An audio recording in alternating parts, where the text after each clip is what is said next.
ont du repos. Pendant que d'autres auront les sérieux problèmes. Et toi, tu auras toujours une grâce. Pourquoi? Parce que intérieurement, tu bâtis sa maison. Et l'un des moyens les plus forts de bâtir sa maison, c'est pour ceux qui n'ont encore personne. Par exemple, l'abstinence. Amen. Amen. L'abstinence est l'un des moyens forts de construire la maison de l'Éternel.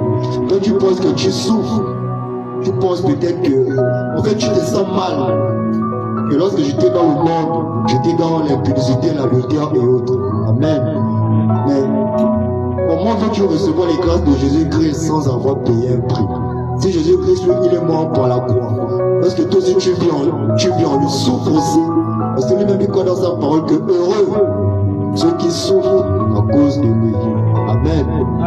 D'abord, à travers cette abstinence, sans le savoir, c'est ta maison que tu bâtis. Parce que tu poses le fondement. Amen. C'est là que l'Esprit de Dieu vient siéger en toi. Et pour ceux peut-être qui le pratiquent, tu vois des choses restaurées en toi. Ton intelligence se renouvelle. Ta sagesse, en un mot, comme venait de dire le frère dans le livre de 3 Jean, que tu pratiques désormais la justice de Dieu, donc le bien. Amen. Parce que tu fais quelque chose que de nos jours, je dis bien de nos jours, beaucoup de personnes ne font plus, de tout âge, même les jeunes gens le font. Et vient à tout le monde. Amen. Il faut que toi tu consacres ton corps à l'Éternel. Sache que tu l'offres une maison. Amen. Amen. Et c'est là que l'Esprit de Dieu vient en toi. Et tu verras, tu ne forceras plus les choses viendront d'elles-mêmes. Pourquoi? Parce que toi tu fais seulement ces recommandations. Amen. On le même dans le livre de 1 Thessaloniciens que c'est un secret que j'avais découvert, mais j'ai compris que mais normalement c'est ce qui nous est demandé en cette génération.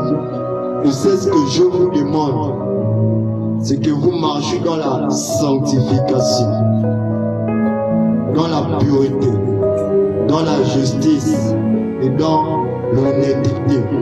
Et que vous vous éloignez de l'adultère, l'impudicité, la malhonnêteté, en un mot la méchanceté. Amen.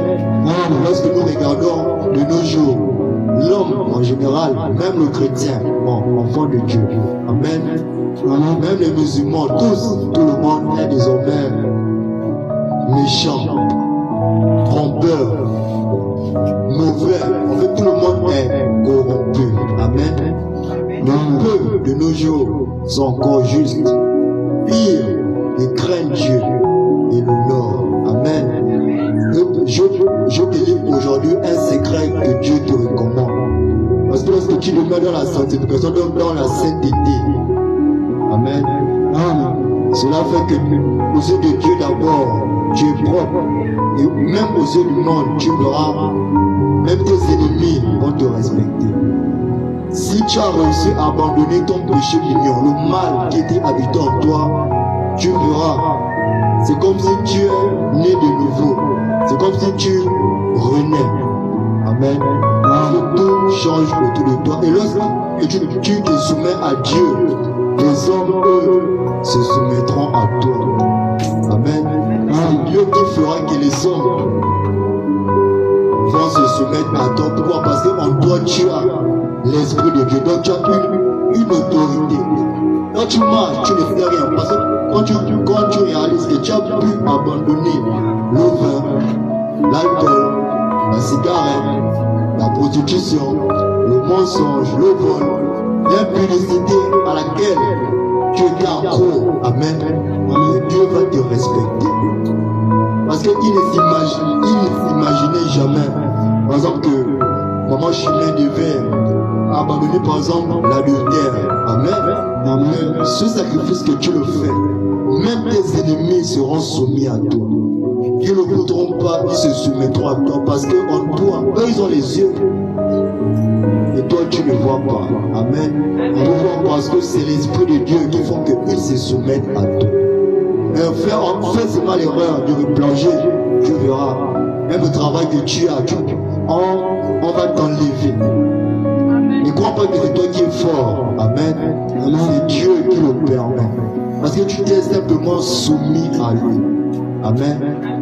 Même toi-même, il peut pas voir. Il y a des choses que tu ne pourras pas, mais il prendra désormais le devant. Pourquoi? Parce que tu t'es simplement soumis à lui. Amen. Parce que ton père, ta mère, tes frères, tes parents, tout le monde pensait que Van ne pouvait pas abandonner le mensonge. Amen. Mais Dieu, il a cru en toi. Malgré que tu avais accepté premièrement dans sa vie, il a toujours cru en toi. Amen. Parce que je vous dis que Dieu nous voit comme des entreprises. Une entreprise se doit de développer, de construire, simplement aller dans une croissance. Amen. Pas à court terme, mais à long terme. Amen. Si tu es une entreprise pour Dieu, tu dois produire en toi la richesse. Amen. Un bon fondement pour que ton entreprise évolue.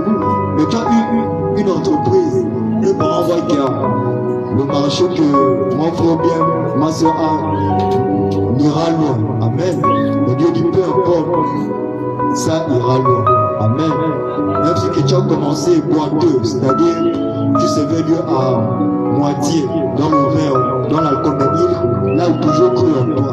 Tout comme il croit toujours en toi. Amen. Je vais toujours dire à beaucoup que la délivrance, la guérison, ces choses-là, normalement, ne peuvent s'opérer que par toi. Sur le plan physique, tu pars à l'hôpital, on te donne les médicaments, tu vas guérir. Amen.